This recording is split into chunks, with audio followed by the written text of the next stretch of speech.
વાત્રક નદીના કિનારે આવેલું ભગવાન શિવનું એક એવું મંદિર જ્યાં ભગવાન શિવના કંઠની પૂજા કરવામાં આવે છે.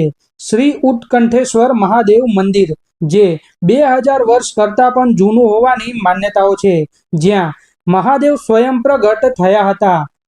અને કહેવાય છે કે અહીં ભગવાન શિવને અભિષેક કરાયેલું દૂધ, જળ, બીલીપત્ર પાતાળમાં જઈને સમાઈ જાય છે અને કાશીમાં જે જગ્યાએ મણિકર્ણિકા ઘાટ આવેલો છે ત્યાંથી નીકળે છે.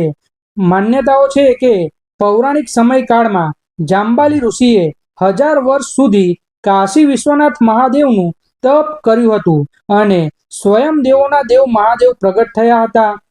ત્યારે વરદાનમાં ઋષિમુનિએ જેમ કાશીમાં બિરાજમાન છો તેવા જ સ્વરૂપે અહીંયા બિરાજમાન થાવ એવું વરદાન માગ્યું હતું અને મહાદેવના કંઠમાંથી એક તેજ નીકળ્યું અને ભૂગર્ભમાં સમાઈ ગયું.